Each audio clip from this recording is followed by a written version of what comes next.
Ya, sudah terlihat. Silakan, lanjut. Baik, Pak. Saya izin mulai ya, Pak.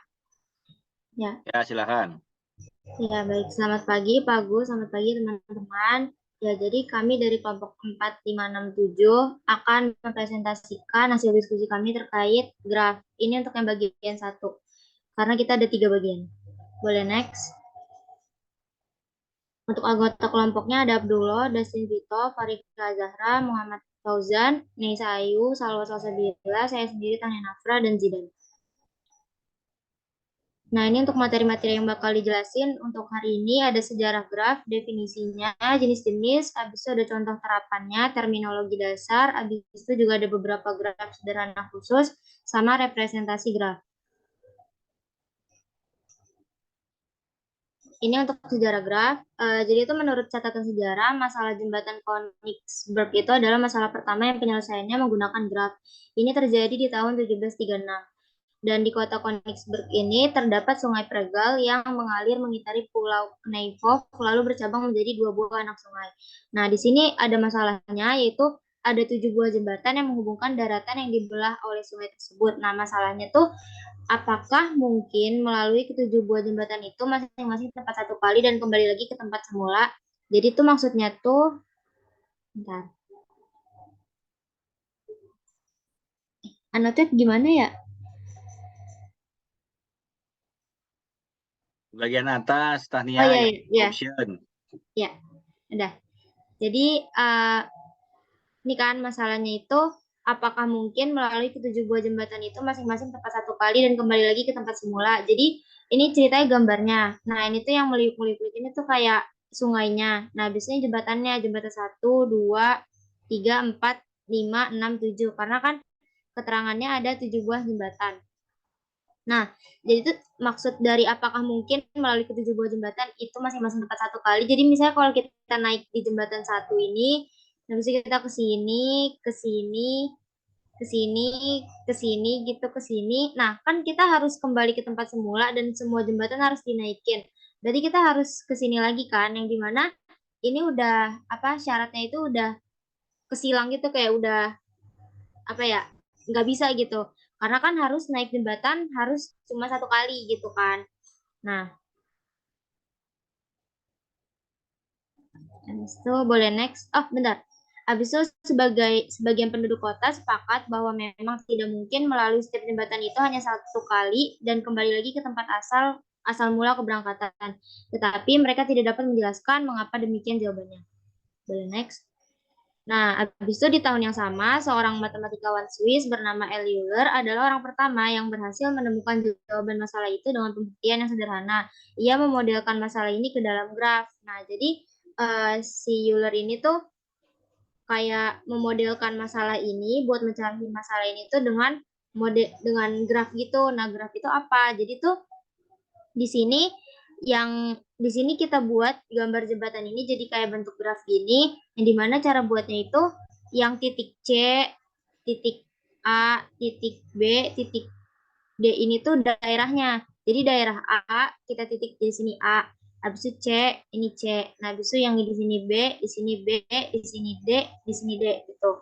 Nah, jadi daerah-daerahnya itu daratannya gitu kita jadiin satu noktah gitu. Nah, habis itu yang ngehubungin antara A ke C, C ke D, D ke B dan seterusnya itu tuh jembatannya ceritanya. Jadi kan kalau ngehubungin A ke C gini kan. Kalau kita gambar lagi ya, pasti bentuknya bakal sama. Pokoknya bakal sama kayak gini. Jadi yang garis-garis ini tuh merupakan jembatannya gitu. Nah, nih penjelasannya daratan atau titik-titik yang dihubungkan oleh jembatan dinyatakan sebagai titik atau nokta dan jembatan dinyatakan sebagai garis yang disebut sisi. Setiap titik diberi label huruf A, B, C, D. Boleh next?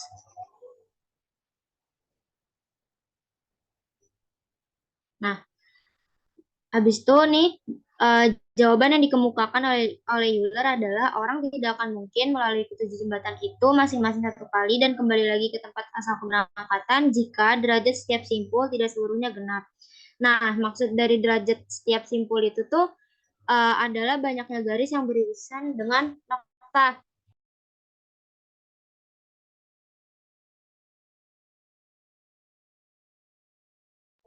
Nah, jadi maksudnya itu misalnya nih, sebagai contoh simpul C memiliki derajat 3 karena ada 3 buah garis yang beririsan dengannya. Jadi si C ini tuh beririsan dengan garis yang ini sama yang ini gitu. Jadi si C ini derajatnya 3 gitu. Nah, kalau yang ditanya A berarti derajatnya ada 5 karena 1, 2, 3, 4, 5 gitu. Yang dimaksud dengan derajat simpul itu garis yang beririsan dengan titik itu. Nah, habis itu jawaban dari Euler ini karena tidak semua simpul berderajat genap, yang dimana si A ini kan derajatnya 5, yang dimana dia ganjil gitu kan. Maka tidak mungkin dilakukan perjalanan berupa sirkuit yang dinamakan dengan sirkuit Euler pada graf tersebut. Nah, sirkuit Euler bakal kita pelajari di pertemuan besok. Itu untuk sejarah graf. Boleh next. Untuk definisi graf akan dijelaskan oleh rekan saya.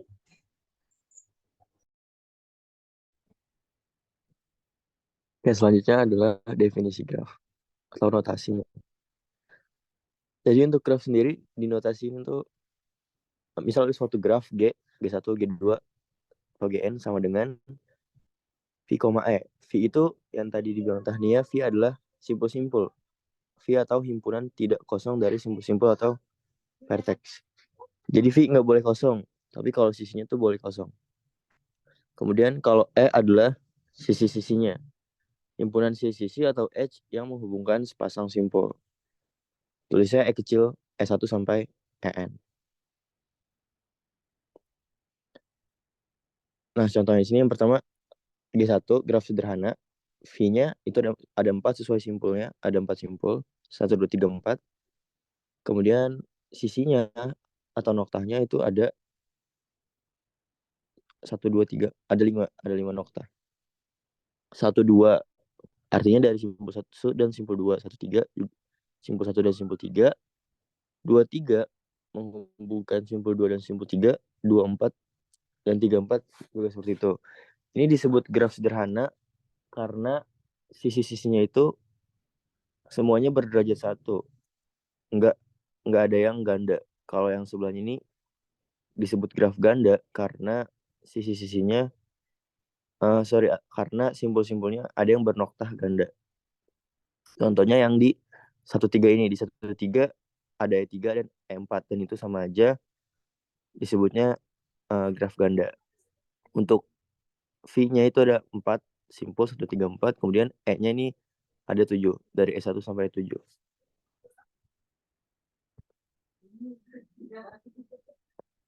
Yang selanjutnya ada graf semu. Graf semu itu termasuk graf ganda tapi dia ada loopnya nih. Contohnya di E8. E8 ini adalah menghubungkan titik 3 dengan titik itu sendiri. Itu disebutnya loop. Dan kalau sebuah graf ada loopnya itu disebut graf semu.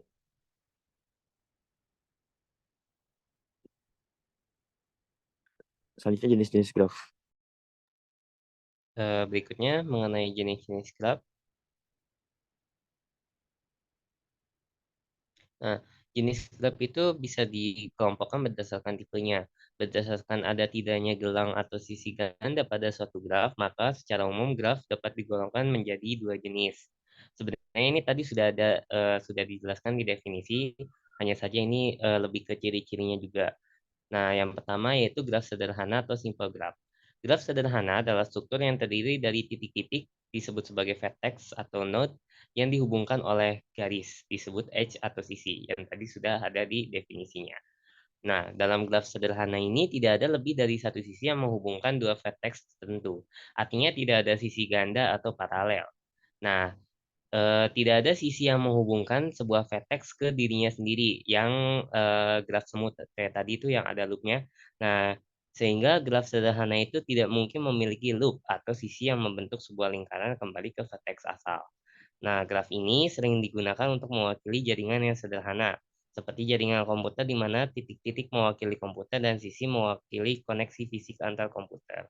Nah, pada graf ini, sisi dianggap tidak berarah atau tidak mempunyai orientasi tertentu atau undirected, yang berarti bahwa komunikasi atau hubungan antara dua titik adalah dua arah. Ini berarti bahwa sisi yang menghubungkan vertex U dengan V sama saja dengan sisi yang menghubungkan V dengan U. Jadi tidak berdasarkan arahnya. Lanjut. Nah, ini sepertinya salah gambar ya. Oke. Graf sederhana dinotasikan sebagai G sama dengan VE, seperti yang tadi ada di definisinya. Di mana V adalah himpunan dari semua vertex, dan E adalah himpunan dari sisi-sisi yang menghubungkan vertex-vertex tersebut. Kalau sisinya dianggap tidak berarah, maka setiap sisi hanya dihitung satu kali, tanpa memperhatikan urutan vertex yang dihubungkannya. Lanjut.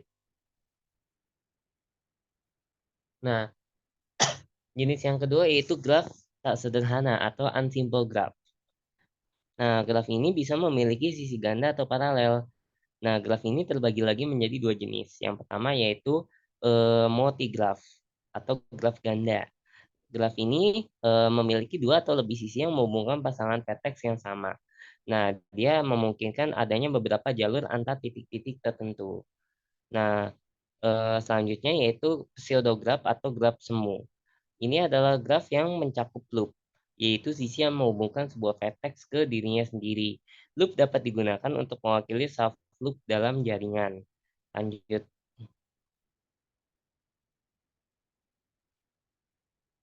Nah, meskipun graf sederhana juga merupakan graf yang tidak memiliki loop atau sisi ganda, graf semu dan multigraf berbeda karena keberadaan sisi ganda dan loop.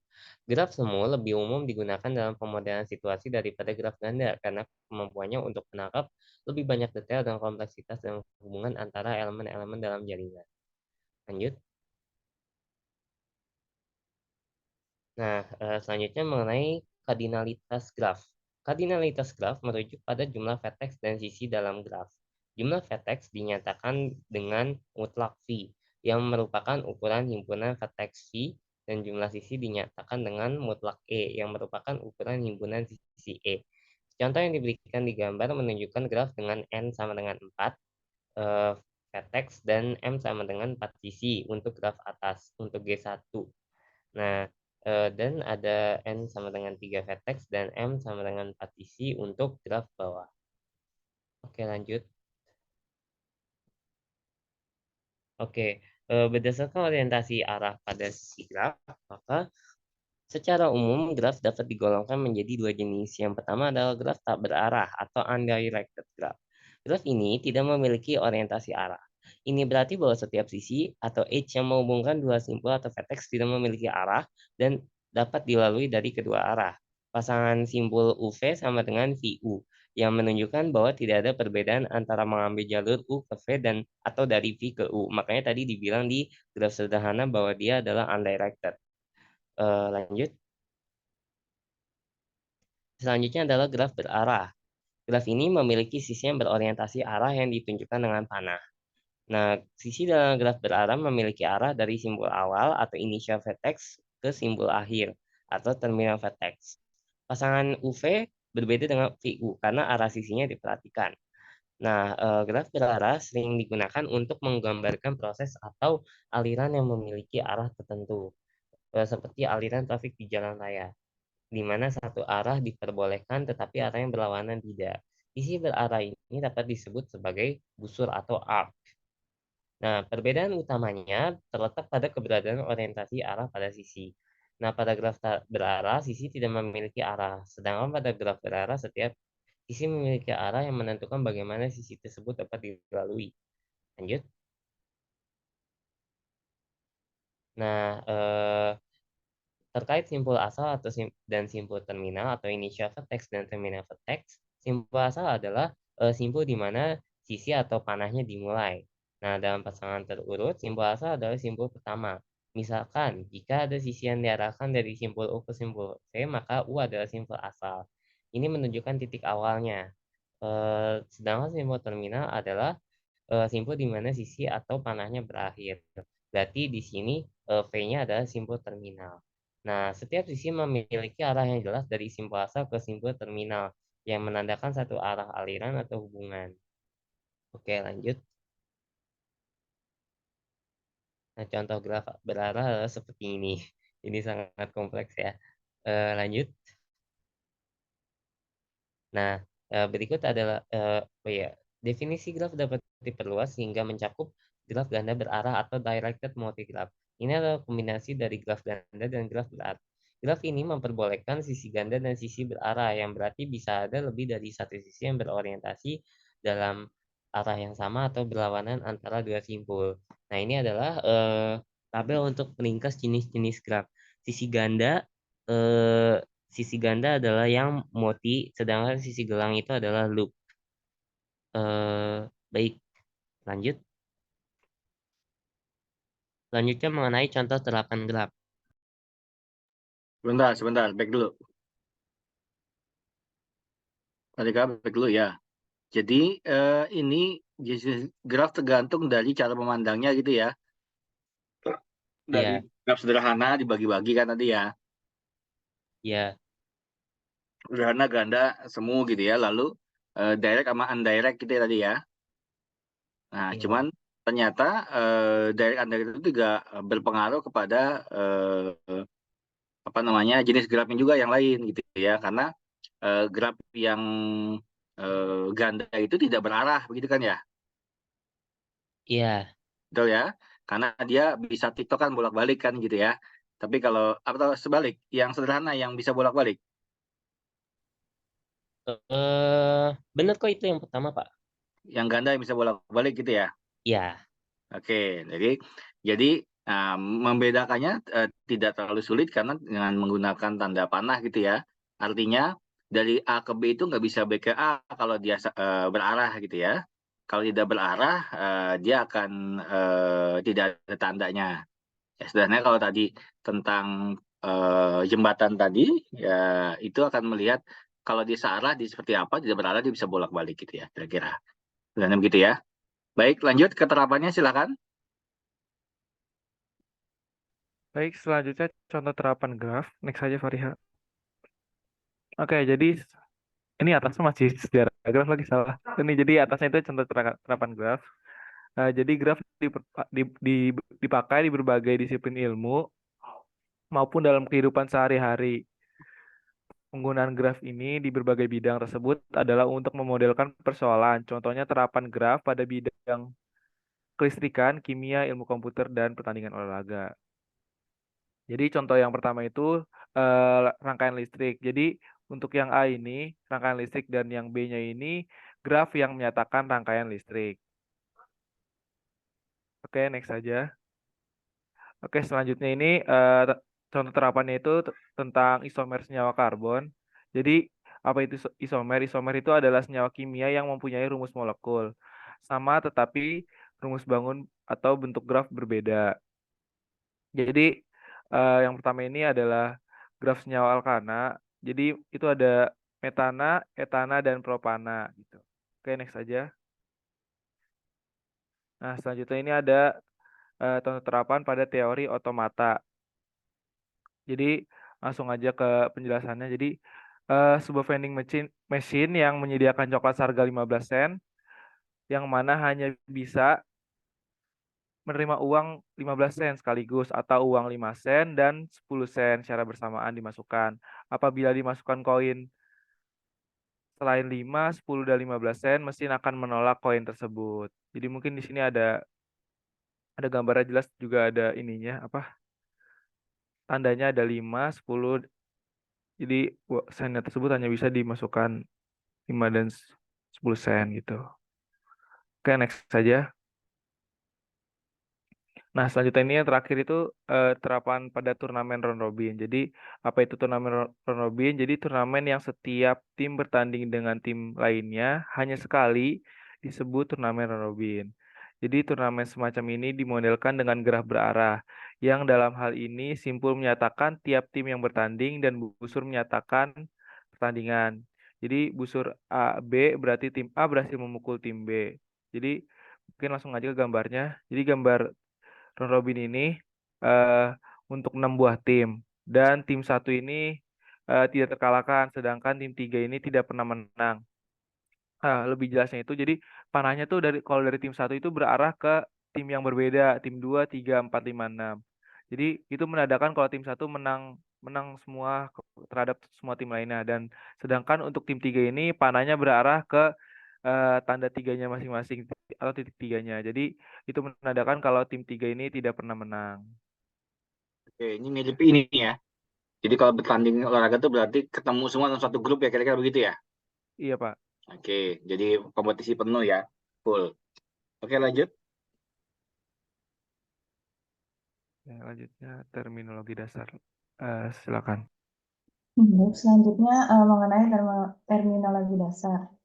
Jadi terminologi dasar yang pertama itu mengenai ketetanggaan atau adjacent. Dua buah simpul dikatakan bertetangga bila keduanya terhubung langsung. Kita tinjau graf 1, di sini ada gambar. Simpul 1 bertetangga dengan simpul 2 dan 3. Nah, bertetangga itu jadi langsung terhubung.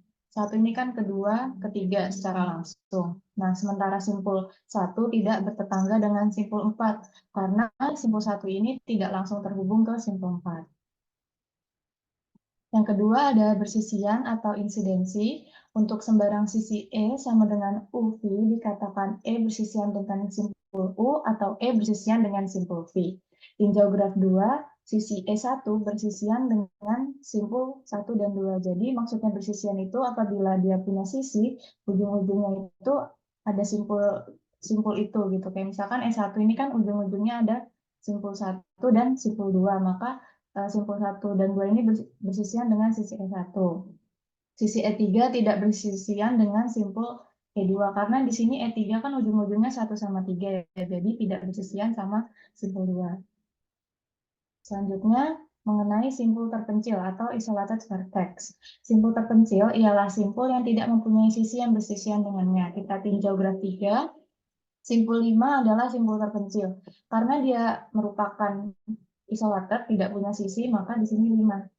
Dia tidak punya sisi, maka disebut simpul terpencil simpul 5 ini. Habis itu yang keempat graf kosong, null graf atau empty graf. Graf yang himpunan sisinya merupakan himpunan kosong dilambangkan dengan N, indeks N kecil, dengan N adalah jumlah simpul.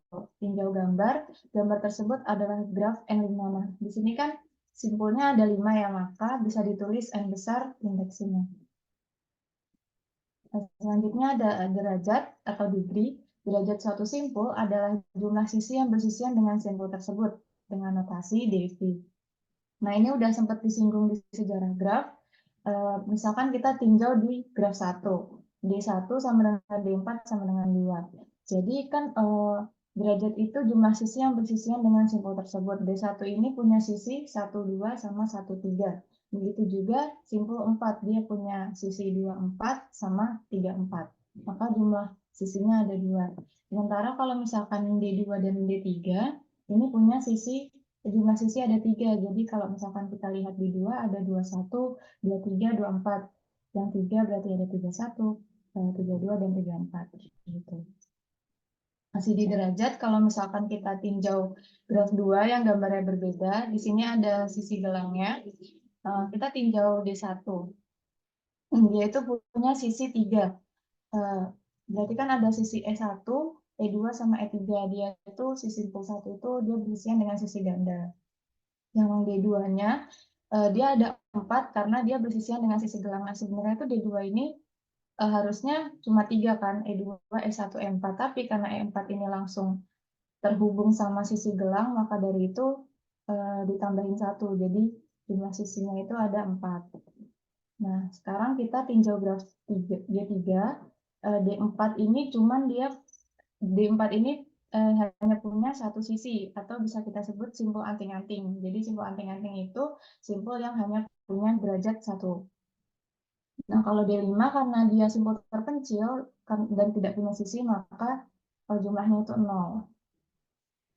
Nah, ini kalau misalkan bentuk grafnya berarah, kita tinjau graf G4, D-1. Jadi maksudnya D-1 adalah jumlah sisi yang masuk ke simpul 1. Itu ada 2. Nah, ini bisa dilihat ada yang dari 2 ke 1 dan 3 ke 1. Nah, berarti ada 2 kan. Nah, sementara yang out atau yang keluar dari dari simpul 1 itu ada 1 doang dari 1 ke 2 ini. Nah, begitu juga dengan yang lainnya.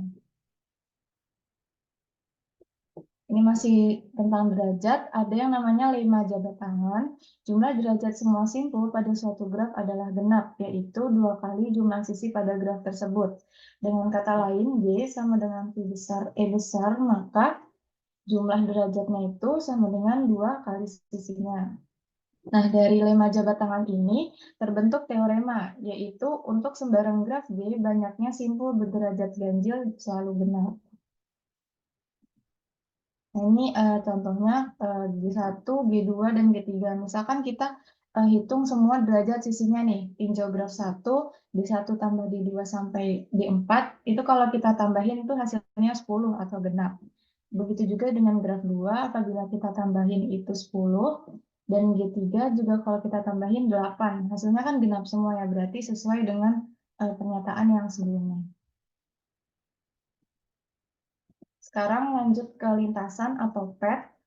Lintasan yang panjangnya N dari simpul awal V0 ke simpul tujuan Vn di dalam graf G ialah barisan berselang-seling simpul-simpul dan sisi-sisi yang terbentuk. V0, E1, V1, E2, V2 sampai Vn-1, En, Vn sedemikian sehingga E1 sama dengan V0, V1, E2 sama dengan V1, V2 sampai En sama dengan Vn-1, Vn adalah sisi-sisi dari graf. Kita tinjau graf 1, misalkan lintasannya itu kita mau 1, 2, 4, 3, 1, 2, 4, 3, maka lintasannya itu mempunyai barisan sisi 1, 2, 2, 4, 4, 3. Nah, kalau misalkan bentukan grafnya kayak gini yang punya sisi ganda, kita harus menulis lintasan sebagai barisan selang-seling antara simpul dan sisi untuk menghindari kerancuan sisi mana dari sisi ganda yang dilalui. Nah, misalkan kita mau ke, misalkan lintasannya itu 1, 2, 3. Maka barisan sisi-sisinya itu, kita kan menghitungnya, nulisnya selang-seling ya, berarti harus ada simpul dan sisi mana yang dilalui. Dan misalkan kita mau dari 1 mau ke 3 melalui sisi E1, berarti 1 E1, 2 E4, 3, E5, 3. Jadi kayak gitu, adalah lintasan dari simpul 1 ke simpul 3 yang melalui E1, E4, E5. Nah, ini masih tentang lintasan. Lintasan itu dikatakan sederhana atau simple pad jika semua simpulnya berbeda. Setiap sisi yang dilaluinya hanya 1 kali. Sebuah lintasan dikatakan tertutup atau closed pad jika berawal dan berakhir pada simpul yang sama. Sedangkan jika berakhir dan berawal di simpul yang tidak sama disebut lintasan terbuka. Ini kita tinjau graf 1. Lintasan 1, 2, 3 adalah lintasan sederhana terbuka. 1, 2, 3. Dia sederhana karena tidak ada simpul yang berulang dan dia terbuka karena dia berakhir di 3 tapi berawalan di 1. Jadi nggak tertutup. Lintasan 1, 2, 4, 3, 1. 1, 2, 4, 3, 1 itu lintasan sederhana karena simpulnya itu, karena sisinya itu ada hanya 1 kali, nggak ada yang berulang, dan tertutup karena berawal dan berakhir di simpul yang sama. Lintasan 1, 2, 4, 3, 2 itu bukan lintasan sederhana karena di sini dia ngelewatin simpul 2 kali kan. Jadi dia bukan lintasan sederhana dan terbuka karena dia berawal di 1 dan berakhir di 2. Nah, sementara panjang lintasan adalah jumlah sisi dalam lintasan tersebut. Misalkan lintasan 1, 2, 4, 3 itu mempunyai panjang 3. Jadi ada misalkan 1, 2, 4, 3 berarti sisinya ada 1, 2, 2, 4, 4, 3. Ada 3. Nah, ini siklus, cycle, atau sirkuit. Lintasan yang berawal dan berakhir pada simpul yang sama disebut sirkuit atau siklus. Nah, kalau di slide tadi itu kan disebut lintasan tertutup. Nah, ini ada definisi lagi, kalau lintasan tertutup itu bisa dinamakan juga sebagai siklus atau sirkuit, kayak gitu. Nah, tinjau graf 1, 1, 2, 3, 1 adalah sebuah sirkuit, karena dia berawal dan berakhir di simpul yang sama. Nah, kalau graf G2, 1, E1, 2, E4, 3, E5, 3, E3, 1 itu juga sebuah sirkuit. Jadi harus berawal dan berakhir di simpul yang sama. Selanjutnya ada terhubung atau connected. Keterhubungan dua buah simpul pada graf berarah dibedakan menjadi terhubung lemah dan terhubung kuat. Dua simpul U dan V pada graf berarah G disebut terhubung kuat jika terdapat lintasan berarah U ke V dan juga sebaliknya dari V ke U. Jika tidak, maka disebut terhubung lemah. Nah, ini ada dua gambar, ada gambar A dan B. Pada gambar A, simpul 1 dan 3 terhubung kuat. Nah, ini bisa kita lihat simpul 1, 3 itu terhubung kuat karena ada lintasan dari 1 ke 3 nih. 1, 2, 3. Nah, ada juga lintasan 3 ke 1. 3, 4, 4, 5, 5, 1. Nah, maka dari itu disebut sebagai terhubung kuat. Sementara yang B itu disebut terhubung lemah karena kalau misalkan kita mau dari simpul 1 dan 3 itu hanya terdapat lintasan 3 ke 1 nih. 3, 4, 4, 5, 5, 1. Tapi nggak ada lintasan dari 1 ke 3. Maka dari itu disebut terhubung lemah. Selanjutnya ada upagraf atau subgraf dan komplement upagraf. Misalkan G sama dengan VE adalah sebuah graf, V1 sama dengan V1E1 adalah upagraf atau subgraf dari G jika V1 anggota bagian dari V dan E1 anggota bagian dari E. Komplement dari upagraf V1 terhadap G adalah graf G2 sama dengan V2, E2. Sedemikian sehingga E2 sama dengan E dikurang E1. Dan V2 adalah himpunan simpul yang anggota-anggota E2 bersisian dengannya. Kita lihat gambar. Jadi, ini ada graf G dan upagraf G1. Nah, upagraf itu tuh kayak anggota bagian dari G. Nah, anggap aja yang A ini tuh kayak semestanya gitu. B dan C itu himpunan-himpunan lainnya. Nah, B merupakan anggota bagian dari si G-nya ini karena kan dia mengandung simpul 1, ini harusnya 4, 1, 4, 3, 5. Nah, begitu juga yang C ini juga merupakan graf yang anggota bagian dari si graf besarnya ini. Nah, sementara si C-nya ini merupakan komplemennya B gitu loh. Karena di luar dari si B-nya ini. Gitu. Selanjutnya nomor 9, ini masih upagraf. Jika suatu graf tidak terhubung, maka graf tersebut terdiri atas beberapa komponen yang terhubung. Komponen graf atau connected komponen adalah jumlah maksimum upagraf terhubung dalam graf G. Komponen terhubung adalah upagraf terhubung dari graf G yang tidak terdapat di dalam upagraf terhubung dari G yang lebih besar.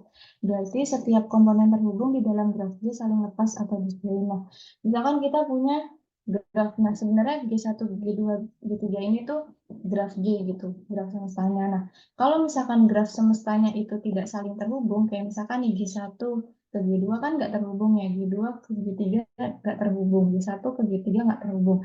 Maka komponen-komponennya itu sendiri yang terhubung, kayak misalkan G1 itu ya terhubung di G1-nya ini di dalamnya, G2 juga terhubung di dalamnya, begitu juga dengan G3. Nah, ini kalau misalkan dia punya komponen terhubung kuat. Jadi, komponen terhubung kuat adalah upagraf terhubung kuat dari graf G yang tidak terdapat di dalam upagraf terhubung kuat dari G yang lebih besar. Ini misalkan kita punya graf G yang terdiri dari 3 komponen. Nah, komponen terhubung kuat disebut terhubung kuat kalau misalkan dia itu darah ini. Terus ya misalkan dari 1 ke 3 ini kan ada lintasannya, 3 ke 1 itu juga ada lintasannya, maka dari itu disebut terhubung kuat. Yang terhubung kuat ini yang 1, 2, 3 sama 4. Kalau misalkan cuma titik kayak gini itu dia terhubung kuat dengan dirinya dia sendiri gitu. Yang ke-10 ada upagraf merentang atau spanning subgraph. Upagraf V1 sama dengan V1E1 dari G sama dengan VE. Dikatakan upagraf rentang jika V1 sama dengan V, yaitu G1 mengandung semua simpul dari G. Nah, ini kita ada 3 gambar, ada G, G1, G2. Nah, G-nya ini kita anggap semestanya. Graf G1 atau yang gambar B merupakan upagraf merentang dari G. Nah, gambar B ini kan sama persis ya, simpul-simpulnya itu saling mengandung simpul yang ada di G juga gitu kan, 1, 2, 3, 4, 5, meskipun di sini ada sisi yang hilang nih di gambar B. Nah, itu nggak apa-apa, yang penting simpulnya itu sama. Nah, sementara yang C, itu dia bukan upah graf merentang dari G, meskipun 1, 2, 3 ini masukkan ke simpul yang G-nya ini, tapi karena dia tidak punya lengkap, nggak ada si 4, 5, makanya disebut bukan upah graf merentang dari G. Selanjutnya ada cut-set. Cut-set dari graf terhubung G adalah himpunan sisi yang bila dibuang dari G menyebabkan G tidak terhubung. Jadi, cut-set selalu menghasilkan dua buah komponen. Pada graf di bawah, 1, 2, 1, 5, 3, 5, 3, 4 adalah cut-set. Misalkan kita ngebuang sisi 1, 2, 1, 5, 3, 5, sama 3, 4. Itu dia bakal cut-set kan, karena dia memisahkan dua komponen, kayak yang digambar. Nah, terdapat banyak cut-set pada sebuah graf terhubung. Himpunan 1, 2, 2, 5 itu juga cut-set. 1, 3, 1, 5, 1, 2 itu adalah cut-set juga. 2, 6 itu juga cut-set. Tetapi 1, 2, 2, 5, 4, 5 bukan cut-set sebab himpunan bagiannya 1, 2, 2, 5 adalah cut-set. Nah, kalau misalkan kita mau menuliskan cut-set itu kan nggak hanya satu himpunan ya. Misalkan yang 1, 2, 1, 5, 3, 5, 3, 4. Oke, itu cut-set. Terus kan masih banyak cut-set lainnya kan. Misalkan kita nulis 1, 2, 2, 5. Itu himpunan cut-set lagi. Terus kita nulis 1, 3, 1, 5, 1, 2 itu cut-set. Terus kita mau nulis 1, 2, 2, 5, 4, 5 nih. Itu nggak boleh karena 1, 2, 2, 5 itu udah jadi himpunan cut-set sendiri. Nah, jadi di situ. Jadi nggak boleh ada himpunan dalam himpunan gitu. Selanjutnya 12 mengenai graf berbobot atau weighted graph. Graf berbobot adalah graf yang setiap sisinya diberi sebuah harga atau bobot.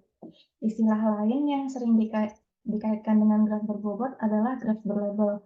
Namun graf berlabel sesungguhnya lebih luas lagi definisinya. Label tidak hanya diberikan pada sisi, tetapi juga pada simpul. Sisi diberi label berupa bilangan tak negatif, ini 10, 12, 15, 11, 14, 9, dan sebagainya. Sedangkan simpul diberi label berupa data lain, misalkan nama kota. Di sini A, E, B, D, C itu bisa dinamakan sebagai nama kota atau nama-nama lainnya gitu. Selanjutnya mengenai beberapa graf sederhana khusus.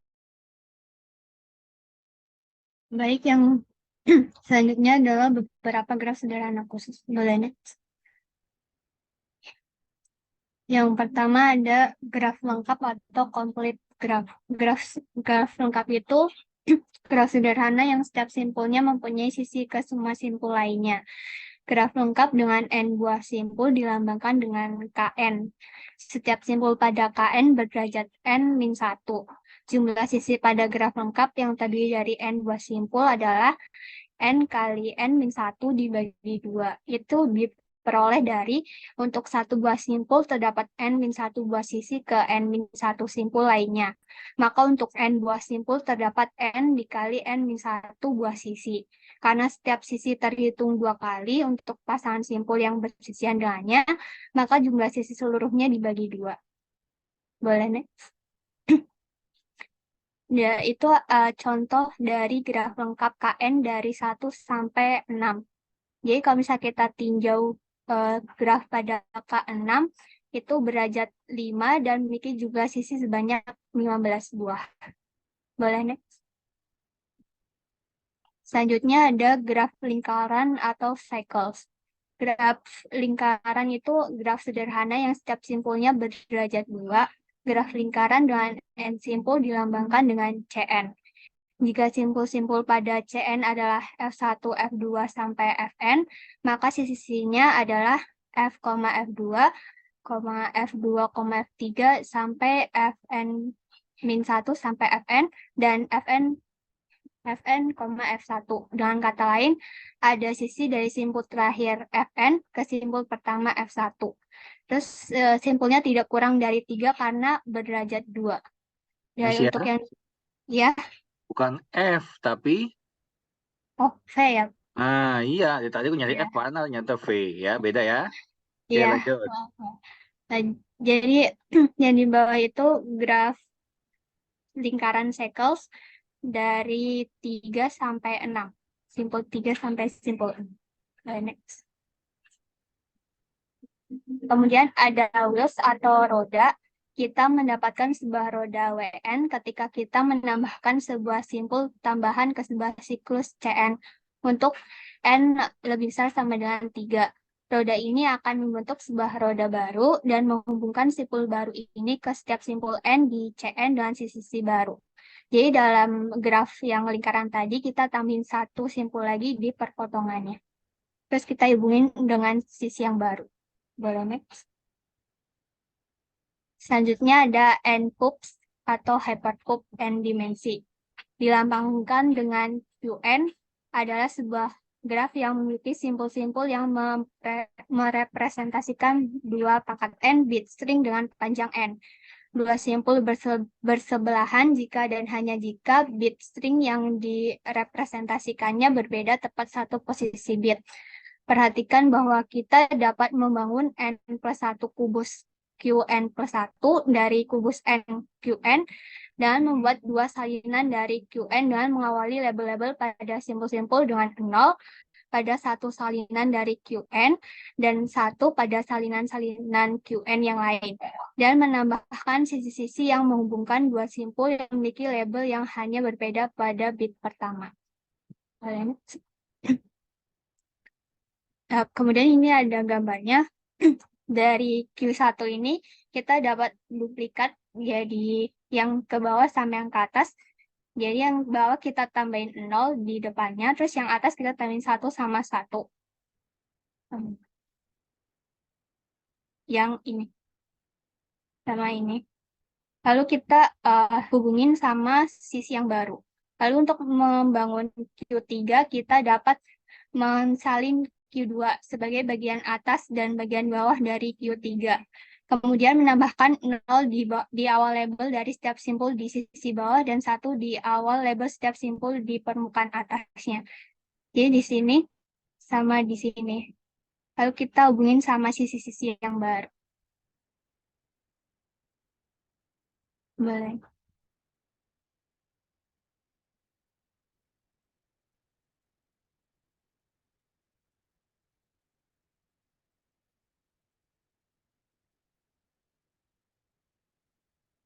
Lalu ada graf teratur atau regular graph. Graf yang setiap simpulnya mempunyai derajat yang sama apabila derajat setiap simpul adalah R, maka graf tersebut disebut sebagai graf teratur berderajat R. Lalu di bawah itu adalah gambar graf teratur berderajat 0, 1, dan 2. Boleh next. Kemudian graf lengkap KN adalah graf teratur derajat N-1. Demikian graf lingkaran CN juga graf teratur berderajat 2.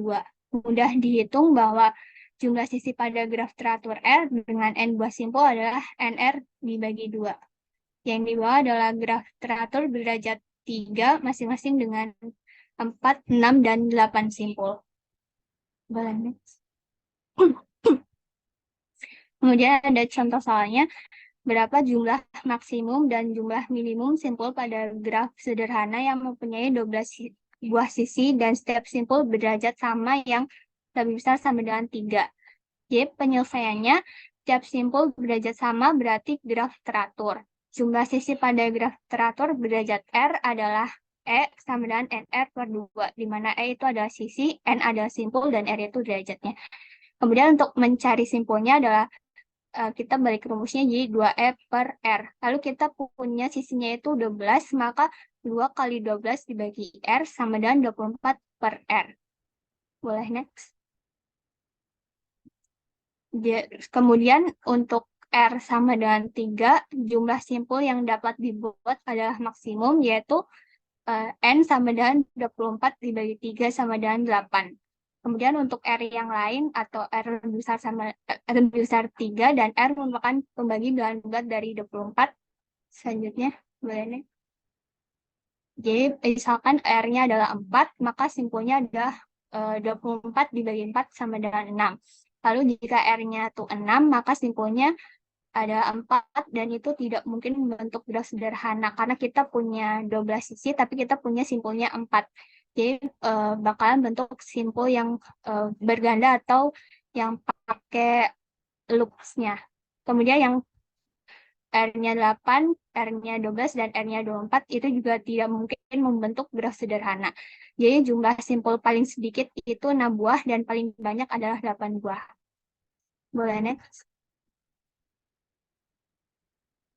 Kemudian ada bipartit atau bipartit graf. Graf G yang himpunan simpulnya dapat dikelompokkan menjadi dua himpunan bagian V1 dan V2, sedemikian sehingga setiap sisi di dalam G menghubungkan sebuah simpul di V1 ke sebuah simpul V2 disebut graf bipartit dan dinyatakan sebagai G V1 V2. Dengan kata lain, setiap pasang simpul di V1, demikian pula dengan simpul-simpul di V2 tidak bertetangga. Apabila setiap simpul di V1 bertetangga dengan semua simpul di V2, maka GV1 V2 disebut sebagai graf bipartit lengkap. Dilambangkan dengan KM, N. Jumlah sisi pada graf bipartit lengkap adalah M kali N. Boleh next? Kemudian itu adalah contoh graf bipartit V1 V2. Jadi kita misalnya F1 dan bagian F1-nya simpulnya tidak bertangga atau tidak saling berhubungan dan di F2 juga tidak bertangga.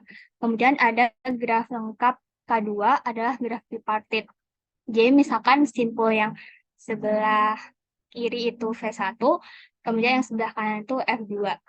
Kemudian graf lengkap K3 bukan graf bipartit.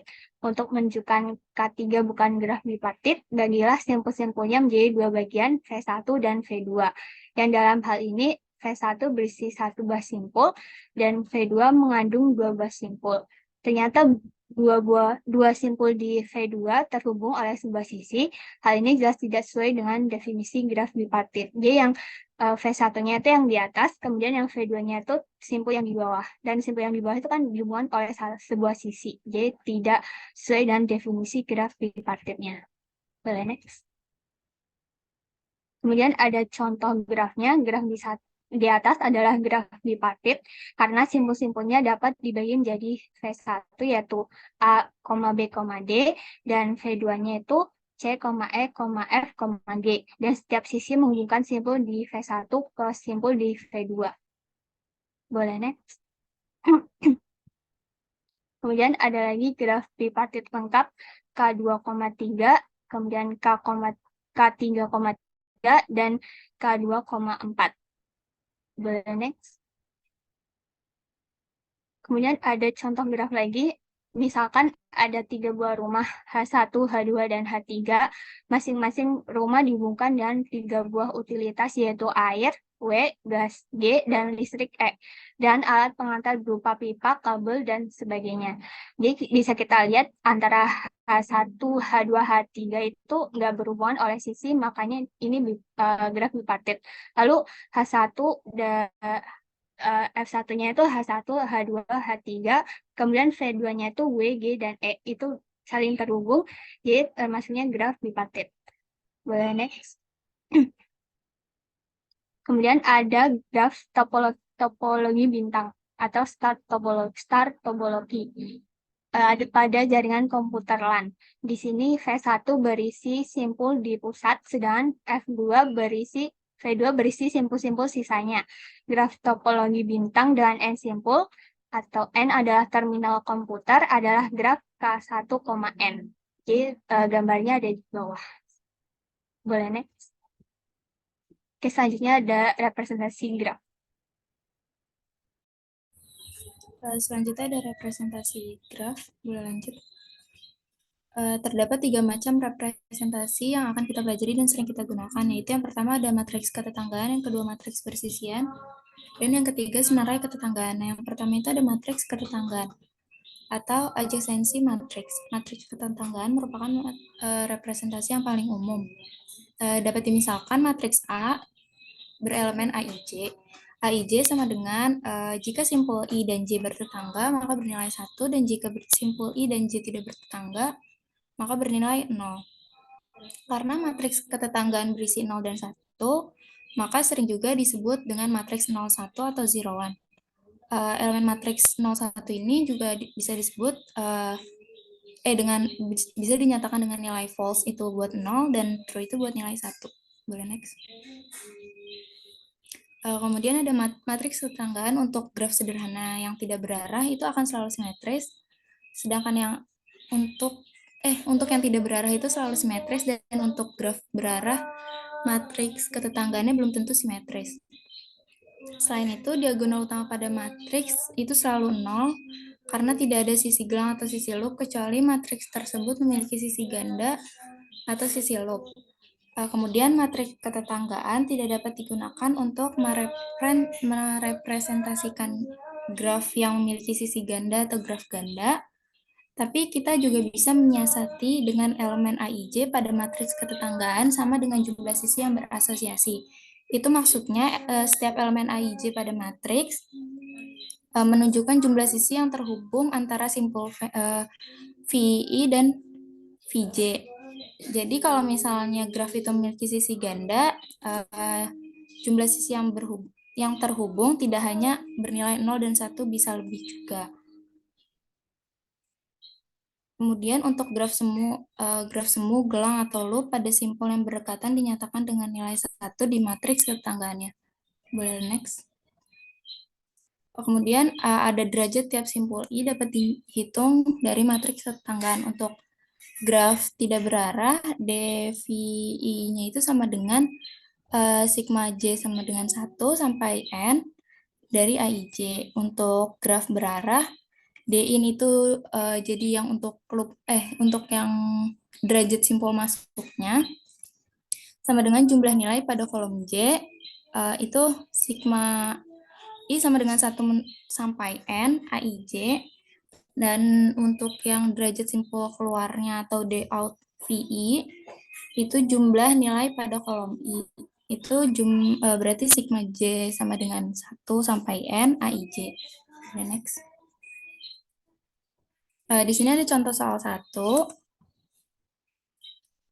Di sini ada simpul 1, simpul 2, dan simpul 3 dan simpul 4. Di sini berarti simpul satunya ini kan karena ketanggaan jadi terhubungnya sama 2 dan 3 saja. Berarti di sini simpul ini sisinya. Berarti simpul 1 ini kan kalau sama dirinya sendiri enggak, jadi 0. Terus simpul 1 terhubung sama simpul 2 berarti 1. Simpul 1 terhubung sama simpul 3 berarti 1, tapi simpul 1 enggak terhubung langsung dengan simpul 4 jadi 0.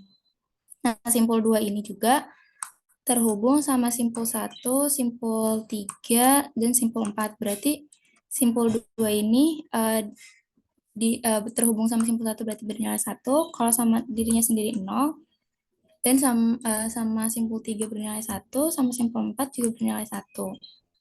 Simpul 3 juga sama dengan simpul 2 yang tadi, berarti simpul 3 terhubung dengan 1, simpul 3 terhubung dengan simpul 2, simpul 3 nggak terhubung sama dirinya sendiri berarti 0, dan simpul 3 terhubung sama simpul 4, berarti 1.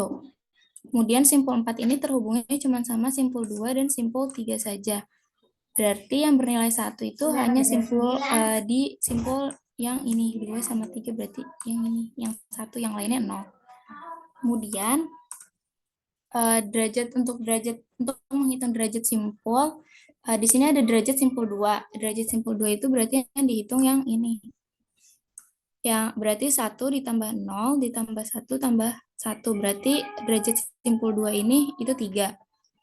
Kemudian untuk derajat simpul yang 4, berarti yang dihitung yang ini. Berarti 0 ditambah 1 ditambah 1 tambah 0, berarti derajat simpulnya itu 2. Kemudian yang contoh juga hampir sama, tapi di sini tuh ada 5 simpul. Jadi simpul 1, simpul 2, simpul 3, simpul 4, simpul 5. Nah, simpul 1 ini terhubungnya sama simpul 2 dan simpul 3, berarti yang bernilai 1 itu di simpul 2 dan simpul 3 saja, yang lainnya 0. Kemudian simpul 2 ini terhubung sama simpul 1 sama simpul 3, maka di yang simpul 2 ini yang bernilai 1 itu yang sama simpul 1 dan simpul 3, yang lainnya 0. Kemudian Yang simpul 3 ini terhubung sama simpul 1, simpul 2, dan simpul 4. Berarti yang bernilai 1 itu di 1, 2, dan 4. Yang lainnya 0. Kemudian simpul 4 ini hanya terhubung di simpul 3 saja. Berarti yang bernilai 1 itu yang di 3, yang lainnya 0. Kemudian simpul 5 ini kan simpul yang sendiri ya, yang tadi terluar itu. Nah, itu berarti nggak ada yang terhubung sama mana-mana, berarti bernilai 0 semua. Kemudian untuk menghitung derajat simpulnya sama kayak yang tadi, contoh salah satu, berarti derajat simpul 4 itu kita ngitungnya yang ini. Berarti 0 ditambah 0 ditambah 1 ditambah 0 ditambah 0, berarti derajat simpul 4 ini cuma 1. Sedangkan untuk derajat simpul 5, berarti yang ini 0 tambah 0 tambah 0 tambah 0, berarti derajat simpul 5 ini adalah 0. Dan untuk derajat simpul lainnya juga cara menghitungnya sama. Next. Nah, ini contoh soal 3 itu sama, tapi ini yang buat berarah. Nah, kalau berarah, boleh sebelumnya nggak, Fariha? Kalau yang tidak berarah kan tadi tuh simpulnya simetris ya. Ini maksudnya simetris tuh yang ini sama ini. Itu kan sama. Terus yang ini juga sama ini juga sama. Nah, diagonalnya itu semua 0.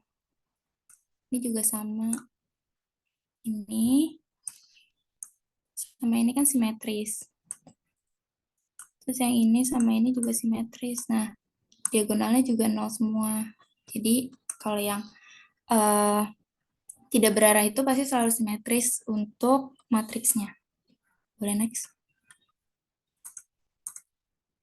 Nah, kalau yang berarah, di sini kan ada simpul 1, 2, 3, dan 4. Nah, simpul 1 ini berarahnya ke 2, ke yang ini 2 saja.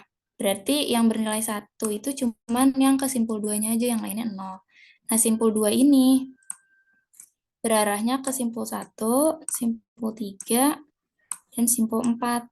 Berarti yang bernilai 1 itu di simpul 1, simpul 3, dan simpul 4. Yang simpul 2-nya berarti 0. Kemudian, yang simpul 3 ini berarahnya ke 1 aja. Berarti yang bernilai 1 itu, yang di simpul 3 ini berarti cuman ke simpul 1, berarti yang lainnya 0. Kemudian yang sama yang simpul 4 itu berarahnya ke simpul 2 dan simpul 3. Berarti yang lainnya bernilai 0 dan hanya nilai satunya itu adanya cuma di simpul 2 dan simpul 3. Kemudian di sini tuh pakai yang tadi untuk ngitung simpulnya itu ada derajat masuk dan derajat keluar. Nah, untuk derajat masuk simpul 2 yang ini itu ngitungnya yang derajat simpul 2 masuk, berarti yang dari sini nih. Biarin deh. Berarti 1 ditambah 0 tambah 0 tambah 1, berarti derajat untuk masuk simpul 2-nya itu 2. Nah, untuk derajat keluar simpul 2 itu yang ini. Berarti 1 ditambah 0 tambah 1 tambah 1, berarti derajat keluar simpul 2-nya itu adalah 3. Nah, tadi kan graf berarah itu nggak selalu simetris ya, jadi ini nggak simetris nih. Ini kan 1 sama 0 ya, jadi nggak simetris. Terus yang ini juga 1, tapi di sini cuma satu-satunya di sini, jadi nggak simetris. Tapi sama untuk diagonalnya, itu sama-sama semuanya 0. Nah, yang selanjutnya ada contoh graf yang memiliki sisi ganda atau gelang, atau juga disebut loop, yang di sini loopnya. Nah, simpul 1 itu terhubungnya sama simpul 2 dan simpul 3 kan ya. Tapi di simpul 3 ini, dia terhubung di E3 sama E4. Berarti simpul 1 ke simpul 3 ini terhubung 2 kali, jadi di sini dinyatakan dengan angka 2. Dan yang dinyatakan dengan angka 1 itu cuman ke simpul 2 karena terhubungnya di E1 saja, yang lainnya 0. Nah, kemudian Simpul 2 ini terhubungnya dengan E1, E3, dan E5. Ini sekali semua, berarti ke simpul 1, ke simpul 2, sama simpul 3 sama simpul 4. Berarti ini tuh 1, 1, 1. Yang ke simpul 2-nya itu 0. Nah, yang simpul 3 ini kan ke simpul 1 itu lewatin E3 sama E4. Maka nilainya 2, simpul 3 ini ke E2 itu nilainya 1, dan simpul 3 ini ke dirinya sendiri itu karena ada loop jadi 1. Nah, jadi nilainya 1 bukan 0 lagi karena dia melewati loop itu, jadi dihitung 1. Kemudian yang simpul 3 ini ke simpul 4 kan ngelewatinnya E6 sama E7 ya, jadi 2. Nah, untuk simpul 4 ini ke simpul 2 kan ngelewatinnya cuma E5. Kalau ke simpul 3 ngelewatin E6 dan E7. Berarti yang bernilai 2 itu di simpul 3 dan bernilai 1 itu di simpul 2, yang lainnya 0. Boleh lanjut. Selanjutnya ada contoh graf berbobot dari yang tadi matriks ketetanggaan. Di sini AIJ menyatakan bobot tiap sisi yang menghubungkan simpul I dengan simpul J. Nah, tanda T hingga T infinity ini menyatakan bahwa tidak ada sisi dari simpul I ke simpul J atau dari simpul I ke simpul I itu sendiri sehingga AIJ dapat diberi nilai tak berhingga. Nah, di sini simpul A terhubungnya sama simpul E dan simpul B. Yaitu ke simpul E itu 10 dan simpul B itu 12. Jadi yang diberi angka 12 dan 10 di dalam matriksnya itu di simpul B dan simpul E. Yang lainnya diberi nilai tak berhingga. Nah, sama yang simpul B juga sama, cuman terhubung ke simpul B, simpul C, simpul E, dan simpul A. Berarti ini ke A itu 12, ke E itu 8, ke C ini 9, dan ke D ini 11. Kemudian yang mana sih, simpul C ini juga terhubung sama simpul B sama simpul D. Berarti ke simpul B kan 9, ke simpul D 14. Terus yang simpul D ini terhubung sama simpul C, sama simpul B dan simpul E, sama simpul C 14, sama simpul B 11, sama simpul E 15. Nah, yang simpul E ini terhubung ke simpul A, simpul B, simpul D. Nah, simpul A itu 10, simpul B itu 8, dan simpul D ini 15. Nah, yang nggak terhubung sama yang tadi disebut, itu berarti diberi nilai tak berhingga. Boleh next. Nah, yang kedua ada matriks bersisian atau insidensi matriks. Matriks bersisian merupakan representasi graf yang menyatakan kebersisian simpul dengan sisi. Misalkan suatu matriks A dengan elemen AIJ, berarti AIJ sama dengan jika simpul I dan bersisian dengan simpul J, maka bernilai 1, dan jika simpul I tidak bersisian dengan simpul J, maka bernilai 0. Nah, matriks bersisian ini dapat digunakan untuk merepresentasikan graf yang mengandung sisi ganda atau sisi gelang atau loop. Nah, itu bernilai itu nanti tetap 1, nggak kayak matriks ketetanggaan tadi yang bernilai jadi 2 atau lebih kalau misalnya ada sisi ganda atau gelang. Boleh next. Nah, di sini ada contohnya. Ada simpul 1, simpul 2, simpul 3, dan simpul 4. Nah, simpul 1 ini kan terhubungnya sama simpul 2, sama simpul 3. Dan simpul 4 juga. Oh, ini pakainya sisi. Yuk kan sisi ya? Maaf Pak, salah. Gimana? Matriks bersisian jadi terhubungnya kan ke E1, E2, E3, E4, dan E5 dan E6. Aku mandi, Mas. Ya, mati.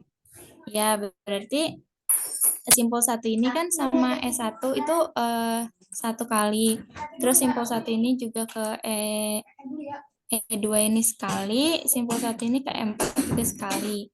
Berarti yang bernilai 1 itu E1, E2, dan E4 yang lainnya 0. Nah, simpul 2 ini juga bersisian dengan E1, E2, E3.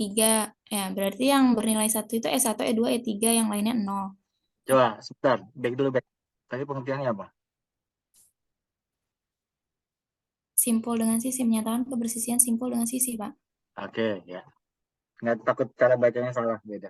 Lanjut. Ya. Kemudian yang simpul 3 ini bersisiannya dengan E3, E4, dan E5. Jadi yang bernilai 1 itu E3, E4, dan E5 saja, yang lainnya 0. Nah, kemudian untuk simpul 4, itu kan bersisiannya sama E5 dan E6 ini yang loop. Nah, loopnya ini dihitung 1, karena matriks bersisian kan bisa untuk menghitung sisi ganda atau sisi loop ya.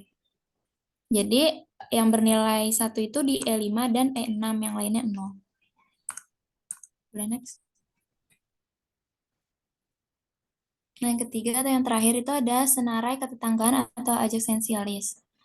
Senarai ketetanggaan menyatakan simpul-simpul yang bertetangga dengan setiap simpul di dalam graf. Nah, yang pertama ini ada contoh soal 1. Simpul 1 ini bertetangga dengan simpul 2 dan simpul 3. Jadi di sini ditulis simpul 1, simpul tetangganya 2,3. Nah, simpul 2 ini bertetangga dengan simpul 1, simpul 3, dan simpul 4. Jadi di sini ditulis simpul tetangganya itu untuk simpul 2 itu 1, 3, dan 4. Nah, untuk simpul 3 juga sama kayak tadi, berarti simpul tetangganya itu ada simpul 1, simpul 2, dan simpul 4. Jadi di sini simpul 3 ditulis simpul tetangganya itu 1, 2, 4. Kemudian simpul 4 ini memiliki simpul tetangga yaitu 2 dan 3. Jadi 4 simpulnya 4, simpul tetangganya 2, 3. Nah, yang contoh 2 ini ada simpul 1, 2, 3, 4, dan 5. Nah, simpul 1 bertetangga dengan simpul 2 dan simpul 3. Jadi di sini tulis simpul 1, simpul tetangganya 2, 3. Simpul 2 juga bertetangga dengan 1 dan 3. Jadi di sini ditulis simpul 2, simpul tetangganya 1, 3. Nah, simpul 3 ini bersisian bertetangga dengan simpul 1, simpul 2, dan simpul 4. Berarti di sini ditulis simpul 3, simpul tetangganya itu 1, 2, 4. Nah, sedangkan simpul 4 itu hanya bertetangga dengan simpul 3. Jadi di sini simpul 4, simpul tetangganya itu 3. Nah, sedangkan simpul 5, ini kan yang tadi terluar. Jadi simpul tetangganya itu nggak punya. Jadi diberi tanda strip. Nah, ini ada contoh soal 3, ada contoh soal graf berarah. Nah, ini kan simpul 1, simpul 2, simpul 3, dan simpul 4. Nah, simpul 1 ini kan berarahnya ke 2 saja. Jadi simpul tetangganya itu cuma 2. Jadi simpul 1, simpul tetangganya 2. Nah, sedangkan simpul 2 berarahnya itu ke simpul 1, ke simpul 3, dan simpul 4. Jadi simpul tetangganya ditulis 1, 3, dan 4. Nah, simpul 3 ini berarahnya hanya ke simpul 1 saja. Jadi simpul 3, simpul tetangganya 1. Nah, maka yang simpul keempat ini kan berarahnya ke simpul 3 dan simpul 2 ini ya. Jadi kita tulis simpul 4, simpul tetangganya 2, 3. Udah. Udah selesai, Pak. Oke. Ya. Yang soal ya, berapa soal ini? 10, Pak. Tuh, 10. Baik, banyak ya. Apa namanya, sudah cukup banyak ya materinya ya. Dari mulai ceritanya graf sampai ke tadi ada pembobotan tadi ya. Ada, Pak. Ada pembobotan ya. Sampai ke bersisian atau tetanggaan ya. Saya melihat contoh soalnya latihan soalnya sudah oke ya. 1, 2 derajat, lalu yang kedua apa? 42 posko. Oke. Oke, lanjut.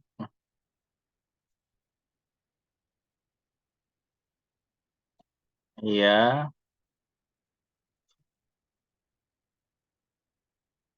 Oke, sampai ke sana ya. Baik. Saya yakin sudah dikerjakan ya. Sudah di-share jawabannya belum? Halo? Belum, Pak. Belum di-share? Yakin, Seb? Jawabannya, Pak. Iya, belum di-share jawabannya. Benar, Seb? Jawaban dari ya, Pak. Hah? Jawabannya belum di-share sama Belum. Fatika? Belum. Faria bagi dong. Kenapa? Karena saya udah nyiapin soal juga ini. Tapi saya pikir udah di-share jawabannya. Ini saya share satu bahan ya. Coba stop share dulu, gantian saya yang share. Jadi saya share satu bahan yang tadi dijelaskan sama Fatiha teman-teman itu. Kalau kan ada mata kuliah sendiri graf ya biasanya ya. Itu udah setengah semester sampai UTS yang dijelaskan sama teman-teman tadi ya. Jadi ya benar memang karena dibagi 3 ya. Ini. Jadi ada salah satu buku yang memang jadi apa namanya? Jadi salah satu acuan dalam mengajar ini tadi tentang dasar graf ya. Tadi kan sejarah teori sudah kan tadi ya sama Tania tadi ya kalau nggak salah ya. Tentang graf hingga dan tak hingga ya, terus lanjut kalian ke tengah derajatnya, betul ya.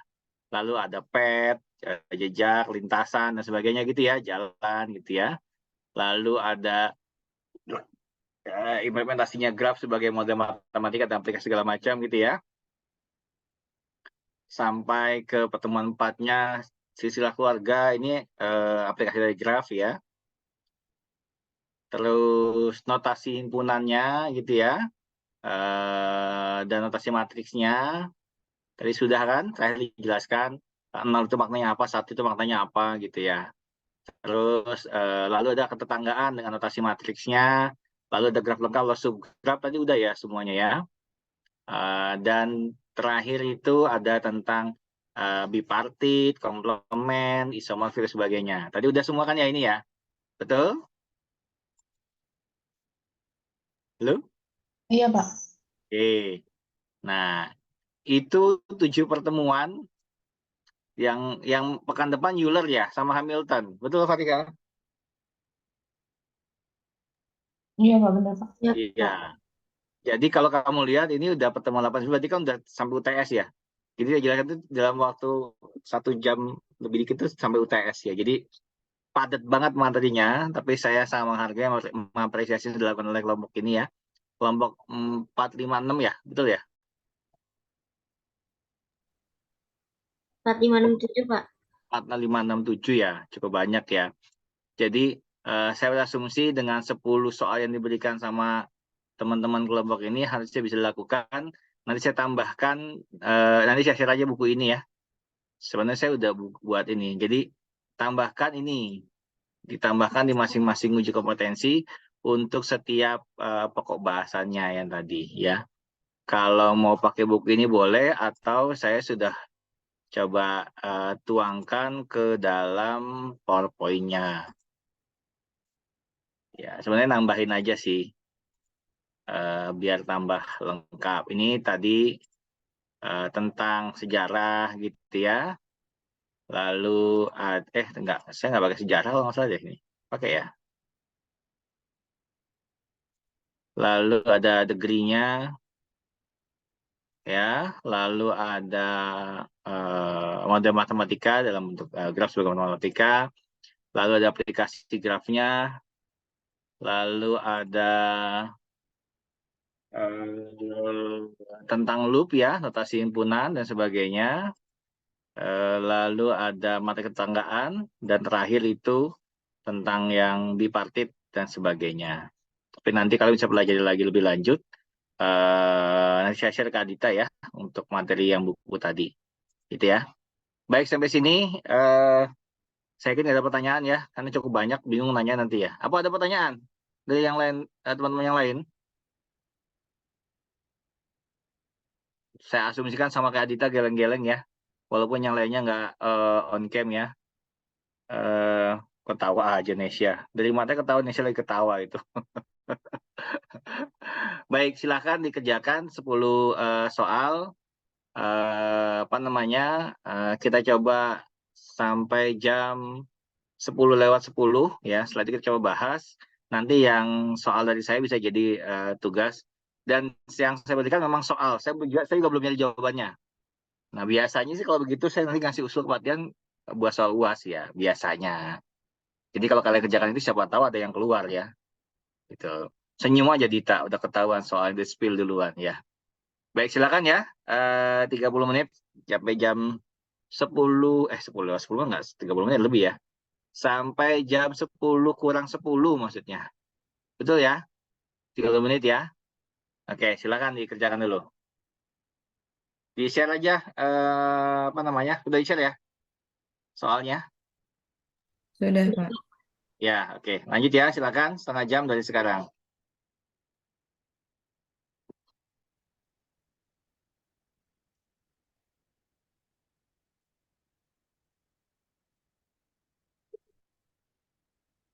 Oke, silakan. Jadi kan yang nomor 1 yang ditanya jumlah semua derajat pada graf berikut. Nah, derajat itu kan jumlah sisi yang bersisian dengan suatu simpul. Ini saya udah nulis jumlah sisi yang bersisian dengan masing-masing simpul. Jadi jumlah derajat pada graf ini tinggal ditambahin aja jumlah sisi yang bersisian pada masing-masing simpul, yaitu 3 ditambah 3 tambah 4 tambah 3 tambah 6 tambah 4 tambah 5 tambah 5 tambah 6 tambah 7. Hasilnya 46. Jadi jumlah derajatnya itu 46, Pak. Ya, jadi hanya menghitung sisinya ya, itu sama dengan derajatnya gitu ya. Iya, Pak. Saya juga ngerjain 09, Pak. Jawaban 9 saya lihat. 9 itu apa ya? 9 itu... Yang Oh iya, senilai. boleh. Kan soalnya tentukan senilai ketetanggaan pada graf G. Berarti Ya. simpul A ini bertetangga dengan simpul B, D, dan E. Terus simpul B bertetangga dengan simpul A dan C. Simpul C bertetangga dengan simpul B, E, dan F. Simpul D bertetangga dengan simpul A dan G. Simpul E bertetangga dengan simpul A dan C. Simpul F bertetangga dengan simpul C. Dan simpul G bertetangga dengan simpul D. Gitu, Pak. Ya, oke. Ya, karena udah ada ide, kamu misalkan nama simpulnya ya. Padahal di soalnya itu banyaknya derajat yang dimaksud ya. Iya, Pak. Oke, bisa diterima jawabannya ya. Gimana? Tanya CS? Ya benar, Pak. Oh, yang jawab Abdullah tuh. Oke, makasih Dul. Iya, Pak. Silakan stop share ya, terima kasih. Lanjut nomor 4 dulu, Rahel. Hel? Saya share screen ya, Pak? Iyalah, kalau nggak share nggak kelihatan jawabannya, Hel. Ayo. Iya, Pak. Kamu dipanggil Rahel apa Rachel sih? Ini, Pak. Kamu nggak panggilanmu Jadi, apa? Rahel apa Rachel? senyaman Bapak aja, Pak. Ya, yang biasanya apa? Kok senyaman saya? Kalau biasanya orang-orang manggil Rahel juga, Pak. Sebagian juga, banyak juga yang manggil Rachel, Pak. Oke, ya. Jadi saya masuk bagian yang pertama, Iya. Rahel ya. Oke, lanjut. Iya, Silakan. Pak. Boleh, Pak.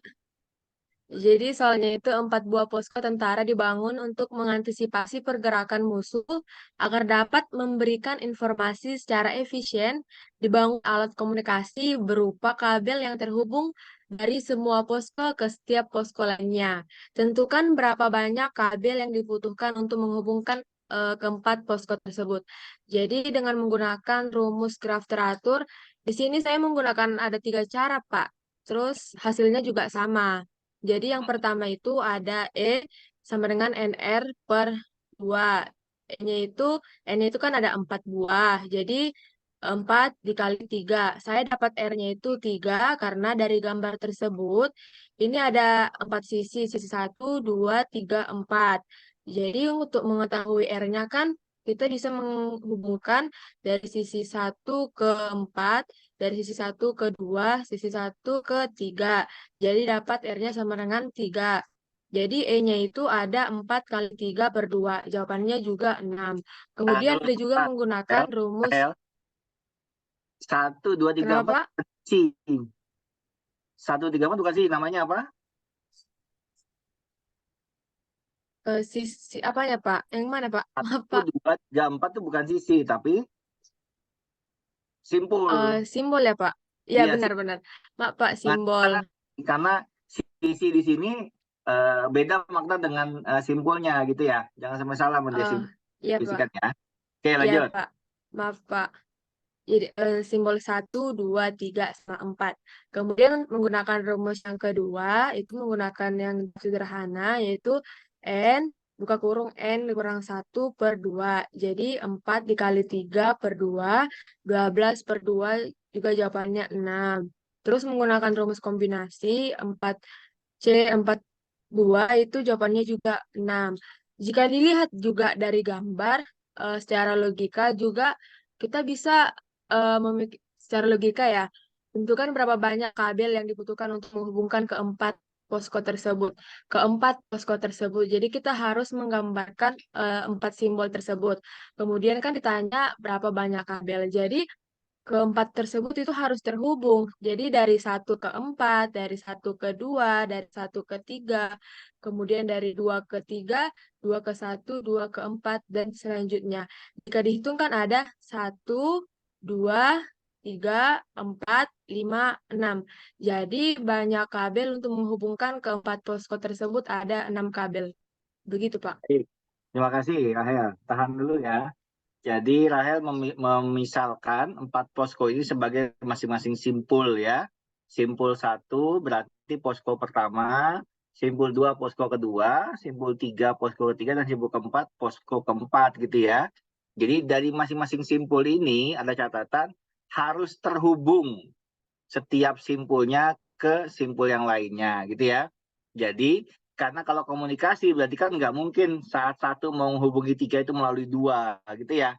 Jadi langsung 1 ke 3. Makanya dari setiap simpul itu terdapat 3 sisi, 3 koneksi ke setiap simpul yang lainnya. Ya, begitu ya. Jadi 3 cara ini bisa digunakan selama case-nya memang seperti ini gitu ya. Oke. Untuk Abdullah CS gimana untuk jawaban dari Rahel? Benar, Pak. Benar. Tiga cara benar ya? 3 caranya? Saya nyobanya satu cara doang sih, Pak. Yang mana? Paling kiri. Yang E ya? Ya, tapi di cara 2 itu bisa. Kalau cara 3 saya nggak tahu, Pak. Yang kombinasi ini ya? Iya. Ya, nanti kita coba lebih dalam lisik lagi. Baik, terima kasih Rahel. Terima kasih, Pak. Baik. Silakan stop share. Nomor 5, Septi. Gimana kabarnya, Septi? Sehat? Terlupa, saya belum nulis caranya, Pak. Oke, sekarang nomor 6 dulu kalau gitu. Adita. Iya, Pak. Akan Adita berbagi ya. Iya. Lu mas banget, Dit. Belum sarapan, Dit. Udah, Pak. Tadi saya sambil ngerjain sambil sarapan, Pak. Oh, percayalah. Oke, silakan. Nah, nomor 6 itu representasikan graf di samping menggunakan matriks ketetanggaan dan tentukan derajat simpul untuk tiap-tiap simpul. Nah, buat matriks ketetanggaannya itu, jadi kalau baris itu dia nulisin simpulnya gitu. Jadi simpul 1, 2, 3, 4. Nah, buat kolomnya itu berarti dia sisinya atau dia connect mana. Nah, di sini buat yang pertama, baris pertama itu, kan berarti kita lihat simpul 1. Nah, simpul 1 itu terhubung ke 2, 3, 4. Nah, jadinya di kolom yang 2, 3, 4 itu kita tulis 1. Terus buat simpul 2 itu dia terhubung ke 1, 3, 4. Jadinya yang pas bagian 1, 3, 4 itu kita tulis 1. Terus di simpul ketiga dia terhubung ke 1, 2, 3, 1, 2, 4. Makanya di 1, 2, 4 itu dia diisi 1. Dan buat simpul 4 itu dia terhubung ke 1, 2, 3. Jadinya di 1, 2, 3 diisi 1. Nah, kemudian buat derajat simpulnya, berarti kalau derajat simpul 1 kita lihat angka yang ada di baris pertama. Nah, di baris pertama ini ada 0, 1, 1, 1. Jadi ditambahin terus hasilnya 3. Nah, buat derajat simpul 2, berarti lihat di baris kedua, dia berarti 1 tambah 0 tambah 1 tambah 1. Jadinya 3. Terus buat derajat simpul 3, berarti kita lihat baris ketiga. Nah, di sini ada 1 tambah 1 tambah 0 tambah 1. Jadinya 3. Nah, buat yang derajat simpul 4, berarti kita lihat baris keempat. Jadinya 1 tambah 1 tambah 1 tambah 0 sama dengan 3. Gitu, Pak. Oke. Gampang kan, Dit? Bisa sarapan sambil ya. Iya. Baik, clear ya? Dul? Iya, Pak. Oke, makasih Adita. Silakan stop share. Septi, sehat Septi? Sehat, Pak. Tapi kalau yang lain udah duluan aja nih, Pak. Oh gitu. Yang belum ada suara Triani di mana Triani? Tri? Hadir, Pak. Hadir-hadir aja, jangan tidur aja ngerjain Tri. Nomor berapa yang udah? Saya ingin dia nomor 3, Pak. Nomor berapa? 3. Nomor 3. Nomor 3 itu apa? Dari simpul. Berapa banyak jumlah simbol pada sebuah graf lingkaran dengan jumlah sisi sebanyak 20? Ini kan bukan ada rumusnya ya?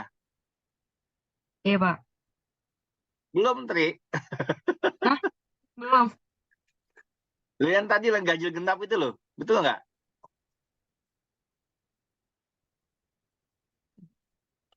Ya, Kak, Pak. Coba yang tak cek. Dul, Abdullah? Iya, Pak. Nomor 3 clue-nya apa? Clue-nya graf teratur, Pak. Yang ganjil genap itu ya? Bukan, kalau saya pakainya graf teratur, Pak. Yang udah ada rumusnya kan? Hah? Soalnya kan kalau lingkaran itu graf teratur dengan derajat 2. Oh iya. Bentar. Saya kok nangkep tuh yang ganjil genap. Kalau ganjil sian simpulnya gitu. Mana sih?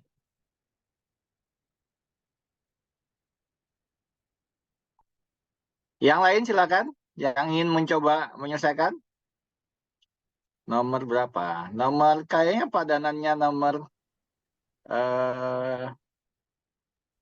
Pak, 10 itu. saya sudah, Pak. Hah? Mau coba nomor 2, Pak. Sudah, Pak. Oh, Nadia nomor 2. Kenapa nggak nomor 10, Nadia? Lebih mudah. Belum ketemu, belum tadi, Pak. Kayaknya nomor Oke, 2 silakan. lebih mudah deh. Iya, nomor 10. Oh, nomor 2 lebih mudah emang. Nomor 10 lebih mudah kok. Oh iya, boleh nomor 2, Nadia. Nadia belum tadi ya nomor 2 ya? Belum. Oh iya, iya. Sorry, saya terlewat tadi ya. Silakan Nadia nomor 2. Nah, oke, Pak. Ini nomor 2. Soalnya yaitu, jika seorang kurir ingin pergi ke titik E dari titik A, kemudian tentukan lintasan terpanjang yang bisa dilalui kurir dengan syarat tidak boleh melewati titik yang sama lebih dari sekali. Nah, berarti dalam lintasan itu, satu titik itu tidak boleh ada 2, berarti cuma 1. Kemudian berarti jawabannya dari A ke titik G, kemudian ke titik B, kemudian ke titik C, ke titik D, dan F, kemudian baru sampai ke titik E. Nah, di sini inilah lintasan yang saya temukan, yang mana itu satu titiknya cuma dilewati 1 kali. Bentar, tahan dulu. 1, 2, 3, 4, 5, 6, 7. 7 ya? Iya, Pak. 1, 2, 3, 4, 5.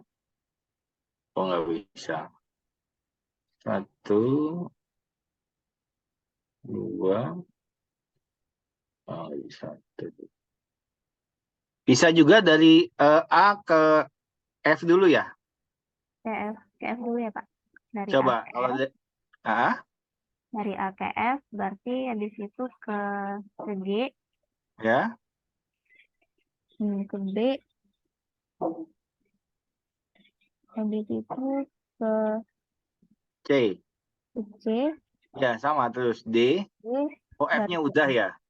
Nah ya, F-nya dia cuma satu kali, Pak, satu titik. Oke, Habis ya, dari ya. D langsung ke E aja bisa, Pak. D ke E. Tapi berapa ininya? Titik yang kenanya? Kurang ya dari 7, 7 Pak. ya? Oh, sama-sama 7 ya? Iya. 1, 2, 3, 4, 5, 6, Dul. 7, Pak. Dari A ke F, ke G, ke B, terus ke C, ke D, ke E, Pak. Iya, 7 juga, tapi 7 ya? Bukannya 6 ya? 1, 2, 3, 4, 5, 6. Oh, titiknya 7 ya, sorry. Saya ngitung ininya, petnya, jalannya. Kalau ini kan 1, 2, 3, 4, 5, 6. 1, 2, 3, 4, 5, 6. 1, 2, 3, 4, 5, 6. Oh, sama ya. 6 jalur, 6 jalan, 7 pet gitu ya, 7 titik gitu ya. iya. Iya, Pak. Oke, 1, 2, 3. Jadi maksimal 7 titik gitu ya, ada 6 lintasan gitu ya. Iya, Pak. Oke. Jadi bisa AG atau AF ya. AG atau AF. Iya. Ya, AF lalu G. F, G, B, Ya, B, C, D, E. Ya, sama ya, sama-sama 7 titik ya. sama, Oke. Pak. Ya. Clear ya. Dul? Iya, Pak. Oke, terima kasih. Nadia, Iya, terima kasih, Pak. saya telin di awal-awal. Saya kira nggak hadir, nyata hadir. Saya stop share. Selanjutnya, silakan. Septi, sudah selesai Kak Septi? Sudah, Pak. Silakan Septi. Habis ini Triani ya. Izin share screen ya, Pak. Baik, Pak.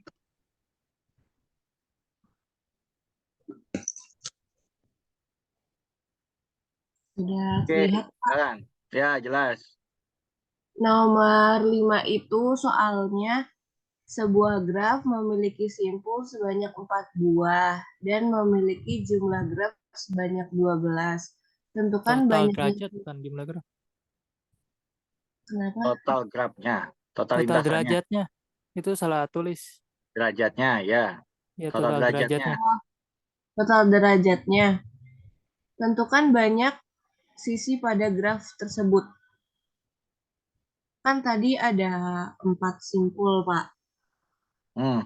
Di sini saya bikin simpul A, B, C, D. Ya. Simpul A, simpul B, simpul C, simpul D. Terus ada ini saya bikin jalurnya.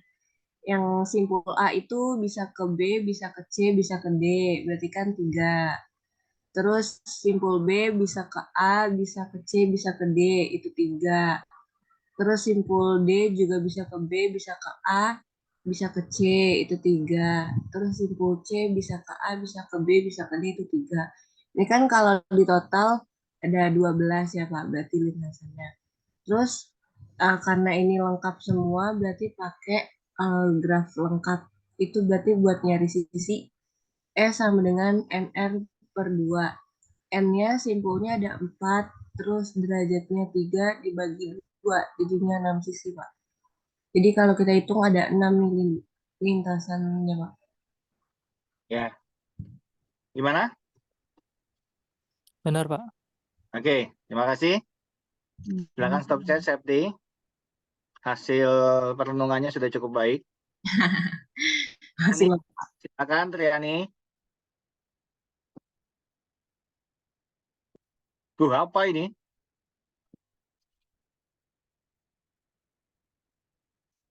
Unmute dulu, Tri. Nggak kedengaran suaramu kalau mau ngomong. Oh iya, Pak. Udah terlihat, Pak? Udah jelas. Silakan. Oke, kan soalnya tadi berapa banyak jumlah simpul pada sebuah graf lingkaran dengan jumlah sisi sebanyak 20.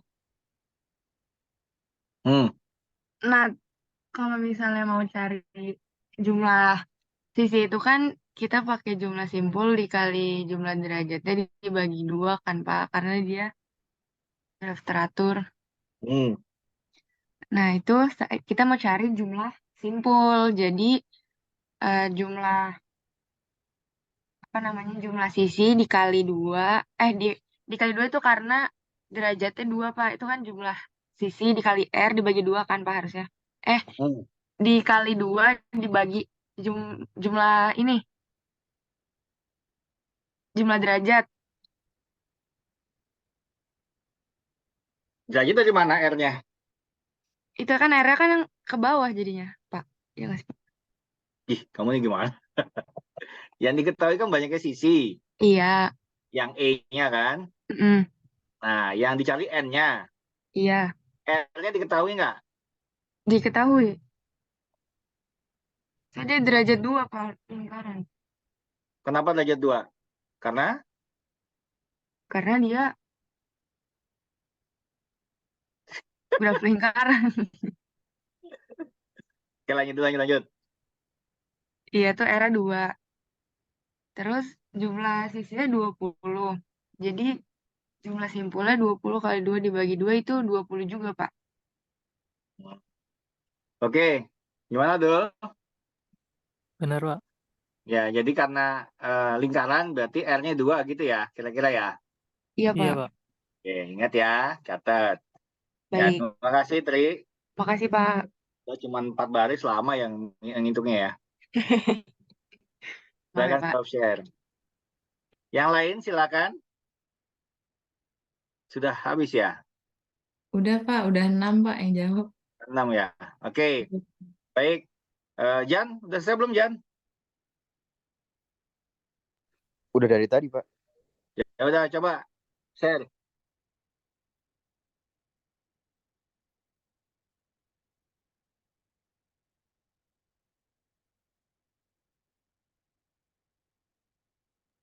Ini kan ya Pak, soalnya Pak. Ya, betul. Nomor 1 tuh sebuah graf yang tidak punya loop sama nggak punya sisi ganda atau sisi paralel. Disebutnya ya graf sederhana, Pak. Ya, lanjut. Nomor 2, kalau ini kuncinya tuh di sini. Jika untuk setiap pasang titiknya VI, VJ mempunyai sisi yang menghubungkannya, maka G disebut connected graph atau graf terhubung, Pak. Ya, syaratnya itu ya. Ya. Jadi emang ini untuk penanaman konsepnya. Oke, cukup. Terima kasih, Ojan. Iya, Pak. Jadi kalian bisa beridentifikasi itu graf apa dan karena apa, kira-kira begitu sederhananya, ya. Nanti belajar lebih dalam. Baik, saya share soal ke Adita. Silakan, nggak usah soal lah ya, langsung bukunya aja. Biar nanti dikerjakan bagian yang kompetensinya, UKOM-nya.